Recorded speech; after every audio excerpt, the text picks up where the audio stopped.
కళ్ళు చెదరాలి, పండగ శోభ అదరాలి. సింపుల్ గా చెప్పాలంటే జూన్ 2 అవతరణ వేడుకల్లో దుమ్ము లేచిపోవాలి. రాష్ట్ర అవతరణ వేడుకలపై హై లెవెల్ రివ్యూ చేసిన సీఎం ఇందుకోసం ప్రత్యేకంగా కేబినెట్ సబ్ కమిటీని ఫామ్ చేశారు.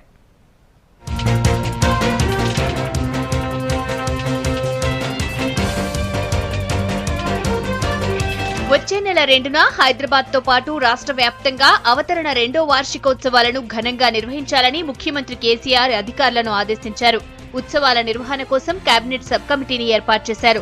హోంమంత్రి నాయన్ నరసింహారెడ్డి అధ్యక్షత వహించే ఈ కమిటీలో ఆర్థిక శాఖ మంత్రి ఈటెల రాజేందర్, సాంస్కృతిక శాఖ మంత్రి చందూలాల్, మున్సిపల్ శాఖ మంత్రి కేటీఆర్, పంచాయతీరాజ్ శాఖ మంత్రి జూపల్లి కృష్ణారావు సభ్యులుగా ఉన్నారు. మంత్రులతో పాటు సీఎస్ రాజీవ్ శర్మ, ఇతర అధికారులతో క్యాంప్ ఆఫీసులో వేడుకలపై సమీక్ష నిర్వహించారు. హైదరాబాద్ తో పాటు ఇతర నగరాలు, జిల్లా, మండల కేంద్రాలు, గ్రామాల్లో ఏ కార్యక్రమాలు నిర్వహించాలనే విషయంపై ముఖ్యమంత్రి సూచనలు చేశారు.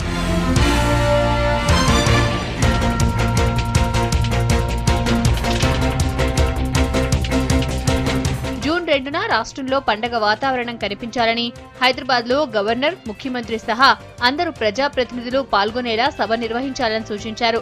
జిల్లా కేంద్రాల్లో జిల్లా మంత్రులు, కలెక్టర్లు అవతరణ వేడుకల్లో పాల్గొనాలన్నారు. అమరవీరుల కుటుంబ సభ్యులకు వీఐపీ హోదా ఇచ్చి జిల్లా హెడ్ క్వార్టర్స్ లో ఘనంగా సన్మానించాలన్నారు. 1969 ఉద్యమంలో పాల్గొన్న వారిని కూడా ఆహ్వానించి గౌరవించాలని ఆదేశించారు. లైఫ్ టైం అచీవ్మెంట్ పురస్కారంతో పాటు వివిధ రంగాల్లో విశిష్ట సేవలందించిన 50 మందికి రాష్ట్ర స్థాయిలో 25 మంది చొప్పున జిల్లా కేంద్రాల్లో అవార్డులివ్వాలని సీఎం సూచించారు.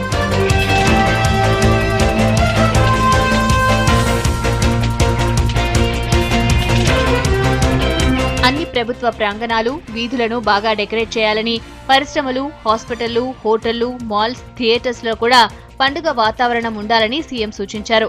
రాష్ట్ర అవతరణ దినోత్సవాన్ని తెలుపుతూ ఎయిర్పోర్ట్, రైల్వే స్టేషన్లు, బస్టాండ్లలో హోర్డింగ్లు, బ్యానర్లు ఏర్పాటు చేయాలని సూచించారు.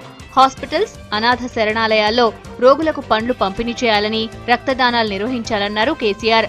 రాష్ట్ర ఆవిర్భావం ఇతివృత్తంగా తెలుగు, ఉర్దూ భాషల్లో కవి సమ్మేళనాలు నిర్వహించాలని, విద్యార్థులకు వ్యాసరచన, ఉపన్యాస పోటీలు పెట్టాలని సూచించారు సీఎం.